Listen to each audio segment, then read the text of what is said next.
Good morning बच्चों। आज हम लोग कक्षा 6 के विज्ञान की यानी साइंस की पहला लेसन यानी पहली इकाई पढ़ेंगे। इसका रीडिंग पोर्शन कंप्लीट करेंगे जिसका नाम है दैनिक जीवन में विज्ञान। इस पार्ट में हम लोग क्या पढ़ेंगे उसकी एक छोटी सी रूपरेखा यहाँ पे दी गई है। यहाँ हम पढ़ेंगे दैनिक जीवन में विज्ञान की भूमिका, परंपरागत एवं वर्तमान परिप्रेक्ष्य में विभिन्न क्षेत्रों में विज्ञान की भूमिका, विज्ञान के अविवेकपूर्ण उपयोग से उत्पन्न समस्याएं और भारतीय एवं अन्य देशों में वैज्ञानिकों का नाम के क्षेत्र में योगदान। मेरे साथ सभी लोग इसको पढ़ेंगे ताकि आपकी रीडिंग स्किल बेहतर हो सके। मनुष्य स्वभाव से सदैव ही जिज्ञासु प्रवृत्ति का रहा है। उसे हमेशा अपने आसपास की दुनिया में घटने वाले प्रत्येक घटनाक्रम में कब, कहाँ, कैसे और क्यों जैसे प्रश्नों के उत्तर ढूंढने की उत्सुकता होती है। वास्तव में विज्ञान की शुरुआत इसी उत्सुकता से होती है। आइए एक जिज्ञासु बालिका सीमा द्वारा उठाए गए प्रश्नों एवं जिज्ञासाओं द्वारा इसे समझने का प्रयास करें। सीमा कभी अपनी माँ से पूछती कि कोई भी चीज ऊपर फेंकने या छोड़ने के बाद जमीन पर क्यों गिर जाती है। वो पूछती प्रेशर कुकर में खाना जल्दी कैसे बन जाता है, दूध से दही कैसे बन जाता है, फ्रिज में सारा सामान ठंडा कैसे रहता है, चिड़िया कैसे उड़ती हैं। उसकी माँ इन प्रश्नों का जवाब नहीं दे पाती थी। उसकी माँ ने कहा, मैं इन सवालों के जवाब नहीं जानती हूँ। आप अपनी शिक्षक से, सर मैडम से स्कूल में जाके ये सवाल पूछ लीजिएगा। बच्चों, आपके मन में भी ऐसे कुछ सवाल आते हैं जिनके जवाब आपको नहीं पता लेकिन आपको जिज्ञासा होती है उन सवालों के जानने की। सब बच्चों के अंदर ऐसी जिज्ञासा होती है नई नई बातें, नई नई चीजें जानने की। सीमा भी ऐसी है। दूसरे दिन सीमा ने वही सवाल कक्षा में अपनी शिक्षिका से पूछा। शिक्षिका ने सीमा को समझाते हुए कहा कि आपके सभी सवाल हमारे आसपास की दुनिया से संबंधित है। मनुष्य हर चीज को जानने समझने की उत्सुकता होती है।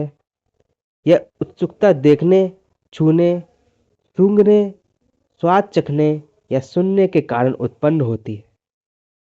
उत्सुकता के कारण ही हमारे मन में तरह तरह के सवाल उठते हैं। विज्ञान इन सवालों का उत्तर देने की कोशिश करता है। तो बच्चों, इन सभी सवालों के जवाब जो आपके मन में होते हैं, इन सब के सवालों के जवाब विज्ञान के अंदर हैं। तो आइए देखते हैं कैसे विज्ञान के सहारे हम इन सवालों के जवाब ढूंढते हैं। सीमा ने कहा, ठीक है, लेकिन विज्ञान कैसे इन सवालों का उत्तर देता है। शिक्षिका बोली, यह जानने के लिए हमें यह समझना होगा कि वैज्ञानिक किस तरह कार्य करते हैं। वे जिस समस्या का हल खोजता है, सबसे पहले उसका सूक्ष्म अवलोकन करते हैं और उससे संबंधित सभी जानकारियां एकत्रित करते हैं। एकत्रित यानी इकट्ठा करना। एकत्रित जानकारियों के द्वारा वे अपने उत्तर के बारे में कल्पना करते हैं यानी सोचते हैं। कल्पना करना यानी उसके बारे में सोचना, अनुमान लगाना। इस तरह किसी सिद्धांत की रचना की जाती है। सिद्धांत यानी कि एक कोई नियम जो समझाए कि ऐसी चीज क्यों होती। सिद्धांत की रचना ही सवाल का सबसे अच्छा समाधान होता है। सिद्धांत की पुष्टि के लिए बार बार प्रयोग करना पड़ता है ताकि यह विश्वास होने लगे कि इस समस्या का सबसे अच्छा समाधान यही है। शिक्षिका ने बताया, जैसे सीमा का सवाल है कि वस्तुएं हमेशा जमीन पर ही क्यों गिरती हैं? आप रोज देखते हैं कि अगर आप कोई भी चीज हवा में उछालें या फेंकें तो वह जमीन पर गिर जाती है। क्या ऐसी हर जगह और वस्तु के साथ होता है? क्या ऐसा हर जगह और वस्तुओं के साथ होता है? यह जानने के लिए आपको कई तरह की वस्तुओं के साथ विभिन्न स्थानों पर प्रयोग करना पड़ेगा। अगर आप ऐसा करें तो पाएंगे कि हर तरह की वस्तु, फूल, पत्थर, सिक्के, कपड़े, चाहे जहां से गिराएं वापस जमीन पर ही गिरते हैं।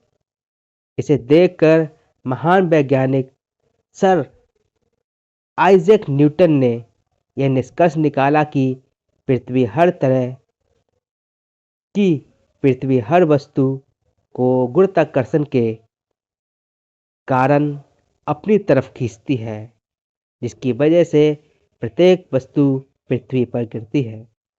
दोस्तों, यहाँ ये नाम बहुत इम्पोर्टेंट है, इसको जरूर सभी लोग नोट कर लीजिए।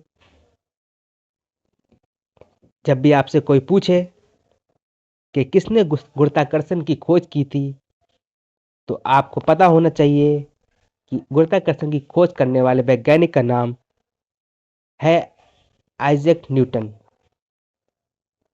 सीमा अपने प्रश्न का इतना सरल उत्तर पाकर उत्साहित हो गई। शिक्षिका सीमा के उत्साह को देखकर बोली कि ज्यादातर उत्तर सरल ही होते हैं, लेकिन उनके उत्तर या सिद्धांत पाना अक्सर जटिल होता है। वैज्ञानिक किसी भी समस्या, जिज्ञासा का समाधान प्राप्त करने के लिए वैज्ञानिक विधि के विभिन्न चरणों के द्वारा निष्कर्ष निकालते हैं और उससे समाज को लाभान्वित करते हैं।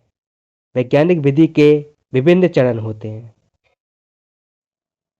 आइए बच्चों, उन चरणों को जानते हैं। वैज्ञानिक विधि के चरण निम्न है। पहला है जिज्ञासा या प्रश्न करना। जैसे कि आपने सीमा ने प्रश्न किया कि हर चीज जो हम आसमान में फेंकते हैं, उछालते हैं, वो नीचे क्यों गिरती है। दूसरा है उसकी परिकल्पना करना, यानी कि सोचना कि ऐसा क्यों होता। तीसरा, कई अलग अलग जगह पे अलग अलग तरीके से परीक्षण करना हर वस्तु के लिए। चौथा, उसका निरीक्षण करना या विश्लेषण करना कि क्या ये परीक्षण, ये गतिविधि हर वस्तु के लिए एक जैसी ही हो रही है, हर एक चीज के लिए एक जैसी ही हो रही है। पांचवा, उसका अभिलेखन करना, यानी उसके एक नियम को, उसके एक सिद्धांत को लिखित करना। छठा, उसका पुनर्विचार करना, यानी उसके जो नियम हमने बनाए हैं अभी, उसको पुनर्विचार करना, उसको फिर से टेस्ट करके देखना कि ये वास्तव में वैसा ही हर बार हो रहा है कि नहीं। सातवां, निष्कर्ष निकालना कि हाँ, इसका समाधान इसी प्रकार निकलता है। और आठवां, फिर नए प्रयोग करना। सीमा अब विज्ञान के बारे में और अधिक जानने के लिए उत्सुक थी। उसने पूछा, विज्ञान ने हमारे जीवन में क्या क्या उसने पूछा विज्ञान ने हमारे जीवन के लिए क्या क्या किया है। बच्चों, ये फोटो जो हमने अभी देखी है, ये वही शख्स हैं जिनके बारे में सबसे पहले सवाल किया गया था। यह है सर आइजैक न्यूटन, जिन्होंने क्या किया था, गुरुत्वाकर्षण की खोज की थी, जिससे यह सिद्ध हुआ कि क्यों जो चीजें हम ऊपर फेंकते हैं वो गुरुत्वाकर्षण के कारण वापस जमीन में आती हैं। आइए जानते हैं दैनिक जीवन में विज्ञान ने क्या हमें क्या क्या दिया। शिक्षिका ने सीमा को चित्रों के माध्यम से दैनिक जीवन में विज्ञान की वजह से आए परिवर्तन के बारे में समझाया। नीचे दिखाए गए चित्र में दिखाए गए साधनों का उपयोग हम दैनिक आवश्यकताओं में करते हैं। किसी कार्य शीघ्र हो, इसलिए ट्रैक्टर व अन्य कृषि यंत्र जैसे thresher machine, seed drill, harvester आदि विज्ञान की ही देन है। घर में बैठे देश विदेश की जानकारी व मनोरंजन टेलीविज़न, रेडियो और आजकल मोबाइल भी चल रहे हैं, कंप्यूटर भी चल रहे हैं, इन सब के द्वारा किया जाता है। गैस के चूल्हों द्वारा शीघ्र खाना पकाया जाता है, ये भी विज्ञान की देन है। इससे समय और श्रम की बचत होती है तथा प्रदूषण भी कम होता है। यातायात के विभिन्न साधनों जैसे रेलगाड़ी, कार, बस तथा वायुयान जिनके द्वारा कुछ ही घंटों में लंबी यात्रा तय की जा सकती है। विज्ञान की खोजों के फलस्वरूप ही कृषि यंत्रों, यातायात एवं संचार के साधनों तथा अन्य अनेक प्रकार के एवं साधनों एवं सामग्रियों का विकास संभव हो पाया है।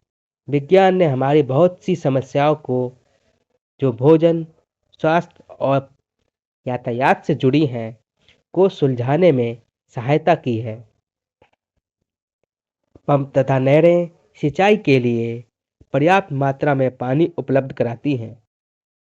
आज उत्तम बीज, उर्वरक तथा कीटनाशक दवाएं भी उपलब्ध हैं। इस प्रकार मनोरंजन के क्षेत्र में, संचार के क्षेत्र में, चिकित्सा के क्षेत्र में तथा शिक्षा के क्षेत्र में विज्ञान ने अभूतपूर्व योगदान दिया है। समाचार पत्रों और रेडियो द्वारा हमें देश विदेश में हो रही घटनाओं की जानकारी मिलती है। क्रिकेट मैच और देश विदेश में होने वाले विभिन्न समारोह का सीधा प्रसारण हम टेलीविज़न पर देख सकते हैं। टेलीफोन और मोबाइल फ़ोन द्वारा हम दूर स्थित किसी भी व्यक्ति से बात कर सकते हैं। यह सभी विकास विज्ञान द्वारा ही संभव हो पाए हैं। मनुष्य सदा ही अधिक ज्ञान प्राप्त करने और उसका सही रूप से अनुप्रयोग करने के लिए प्रयत्नशील रहा है। आप भी बहुत सी नई खोजों के बारे में जानने को इच्छुक होंगे। बच्चों, यहाँ बहुत सारे विज्ञान की देन दी गई हैं जो हम अपने रोज़मर्रा में इस्तेमाल करते हैं, जैसे ट्रेन, बस, कार, ट्रैक्टर, दूरसंचार के लिए दूरसंचार यानी कि हम टीवी और रेडियो से हम लोग जो मनोरंजन प्राप्त करते हैं, जानकारी प्राप्त करते हैं, वो दूरसंचार प्रणाली के अंतर्गत आता है। पंखा, वायुयान, टेलीविज़न, टेलीफोन, बल्ब ये सब चीज़ें विज्ञान की देन ही है।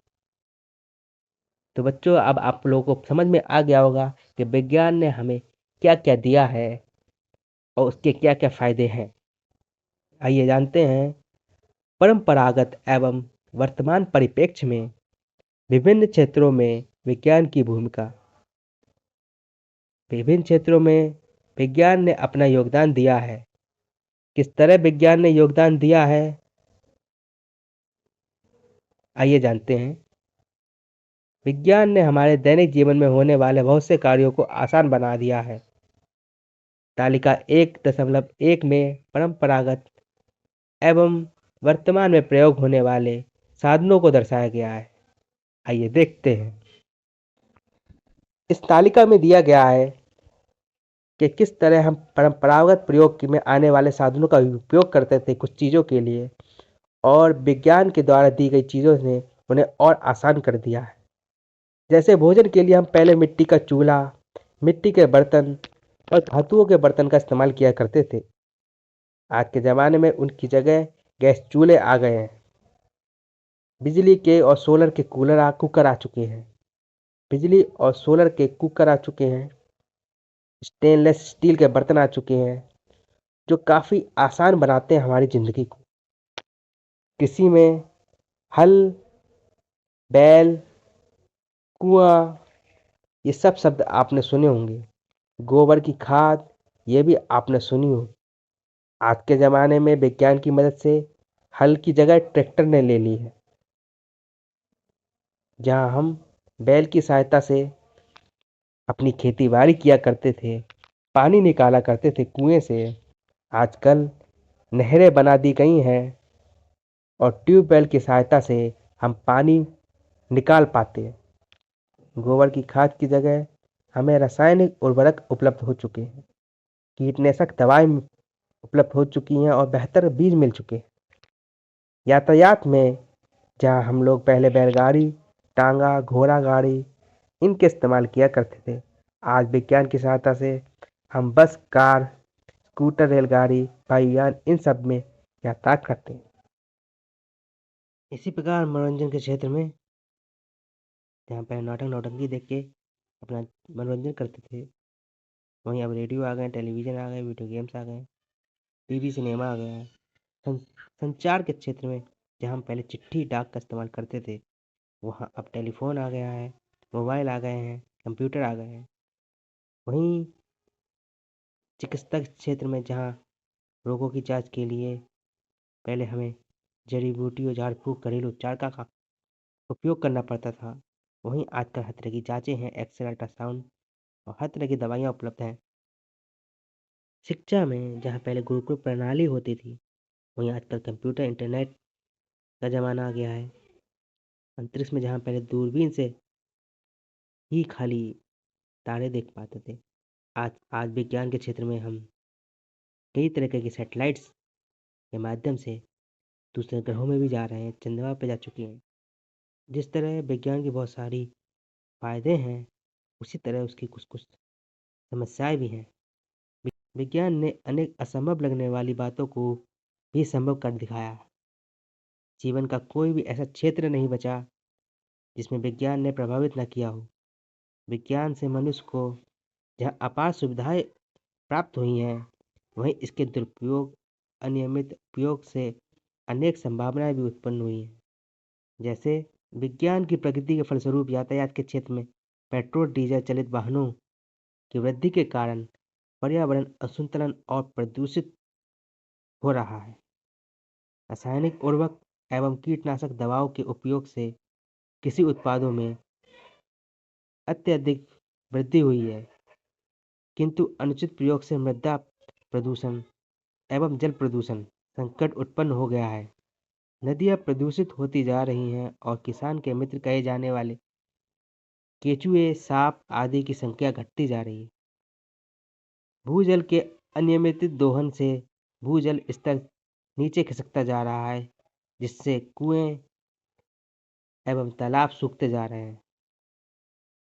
तीव्र ध्वनियाँ उत्पन्न करने वाले संगीत, लाउडस्पीकर आदि से ध्वनि प्रदूषण उत्पन्न हो रहा है, जिससे मानव मस्तिष्क पर दुष्प्रभाव पड़ रहा है। मानव बस्तियों से कूड़े, कचरे एवं अपशिष्ट पदार्थों के निस्तारण के समुचित व्यवस्था के अभाव में मानव जीवन संकटग्रस्त हो रहा है। रेडियोधर्मी विकिरण के कारण पृथ्वी पर जीवन के अस्तित्व का भय उत्पन्न हो गया है। ओजोन परत में छिद्र वायु प्रदूषण के ही कारण है। परमाणु ऊर्जा के अनुचित उपयोग से ही हिरोशिमा एवं नागासाकी में पलक झपकते ही लाखों लोगों के जीवन का अंत हो गया था। रेफ्रिजरेटर एवं एयर कंडीशन में प्रयुक्त गैसों से वायुमंडल में क्लोरोफ्लोरोकार्बन, बहुत इंपॉर्टेंट है ये, क्लोरोफ्लोरोकार्बन गैस की मात्रा में वृद्धि हो रही है, जिससे ओजोन परत में निरंतर छेद हो रहा है। सड़कों पर दौड़ते वाहनों का धुआं, पेट्रोल एवं डीजल के दहन से वायु में कार्बन डाइऑक्साइड एवं नाइट्रोजन के ऑक्साइड की वृद्धि हो रही है, जिससे सर दर्द, दमा, अस्थमा आदि रोग हो रहे हैं। इसके साथ ही वैज्ञानिक खोजों में भारतीय एवं विदेश वैज्ञानिकों का योगदान भी रहा है। आइए इसके बारे में भी जानते हैं हम लोग। सीमा ने अपनी शिक्षिका से अनुरोध किया कि मुझे उन वैज्ञानिकों की खोजों के बारे में जानने की बड़ी उत्सुकता है, जिन्होंने महत्वपूर्ण खोजें की हैं। शिक्षिका ने उन्हें बताया कि प्राचीन काल से ही भारतीय ने वैज्ञानिक खोजों के क्षेत्र में नेतृत्व किया है। प्राचीन भारतीय वैज्ञानिक चरक ने जड़ी बूटियों के औषधीय गुणों के द्वारा रोगों के उपचार की विधि का विकास किया तथा सुश्रुत ने शल्य चिकित्सा के क्षेत्र में महत्वपूर्ण योगदान दिया। आर्यभट्ट ने भी पाई का मान तथा श्रीधराचार्य वर्ग समीकरण का हल देने वाले प्रथम गणितज्ञ थे। आधुनिक वैज्ञानिक खोजों में भारतीय एवं अन्य देशों के वैज्ञानिक एवं की खोजों को तालिका 1.2 और 1.3 के माध्यम से दर्शाया गया है। आइए कुछ भारतीय वैज्ञानिकों और उनके योगदान को देखते हैं। Jagadish Chandra Bose, C V Raman, M Ramanujan, S N. Bose आदि। कुछ विदेशी वैज्ञानिक और उनके योगदान के बारे में बात करते हैं हम। जैसे एडवर्ड जेनर, जिन्होंने रोगों की से रक्षा के लिए वैक्सीन बनाई थी। अलेक्जेंडर फ्लेमिंग, जिन्होंने पेनिसिलिन बनाई थी। मैडम मैरी क्यूरी, जिन्होंने रेडियम और पोलोनियम के बारे में बात की थी। गैलीलियो, जिन्होंने दूरबीन का आविष्कार किया था। थॉमस एल्वा एडिसन, जिन्होंने ग्रामोफोन बनाया। मार्कोनी, जिन्होंने रेडियो बनाया था। अलेक्जेंडर ग्राहम बेल, जिन्होंने टेलीफोन बनाया। सर आइजैक न्यूटन, जिन्होंने गुरुत्वाकर्षण का नियम और गति के सिद्धांत के बारे में बात की थी। चार्ल्स बेबेज, जिन्होंने कंप्यूटर बनाया था, कंप्यूटर के फादर भी कहे जाते हैं। माइकल फैराडे, जिन्होंने डायनामो के बात की थी। विलियम विलियम रॉन्टजेन, जिन्होंने एक्सरे बनाया था। जॉन लॉगी बेयर्ड, जिन्होंने टेलीविजन का आविष्कार किया। अल्बर्ट आइंस्टाइन, जिन्होंने फोटो इलेक्ट्रिक प्रभाव और E=mc² की बात कही थी। कुछ और भी जानते हैं हम। जानते हैं उन भारतीय एवं विदेशी वैज्ञानिकों को जिन्हें नोबेल पुरस्कार से सम्मानित किया गया था। इनमें है sir C V Raman, Hargobind Khorana, Suryanarayan Chandrasekhar, Albert Einstein, madam Curie, Alexander आदि। आइए बात करते हैं इसरो यानी भारतीय अंतरिक्ष अनुसंधान संस्थान, जिसे इंग्लिश में कहते हैं Indian space research organisation. Bharat में अंतरिक्ष अन्वेषण तथा अंतरिक्ष प्रौद्योगिकी के विकास एवं उसके अनुप्रयोग का कार्य भारतीय अंतरिक्ष अनुसंधान संस्थान द्वारा किया गया था, जिसे हम इसरो कहते हैं। इसकी स्थापना कब हुई थी?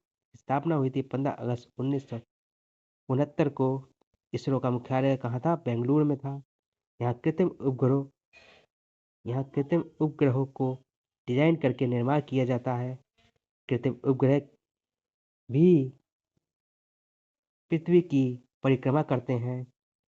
कृत्रिम उपग्रह अंतरिक्ष में कुछ प्रमुख उद्देश्यों के लिए प्रक्षेपित किए जाते यानी भेजे जाते हैं, जिसमें मुख्य है दूरसंचार, मौसम विभाग संबंधी अध्ययन, आपदा प्रबंधन, नौवहन और दूरस्थ शिक्षा संबंधी उपग्रह आदि प्रमुख हैं।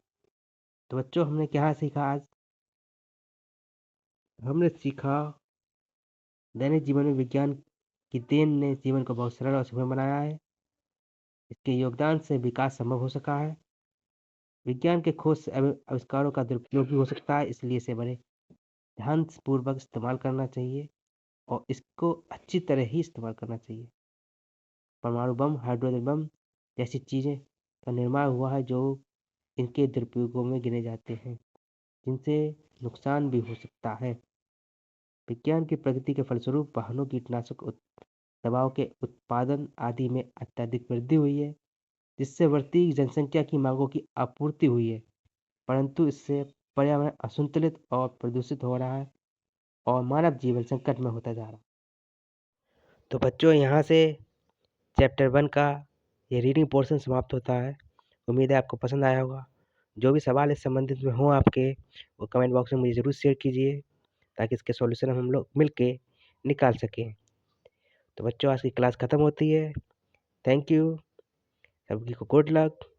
और इसकी अगली क्लास हम जल्दी करेंगे, जिसमें इसके सॉल्यूशंस के ऊपर बात होगी, एक्सरसाइज के ऊपर बात होगी। तब तक के लिए क्लास डिसमिस।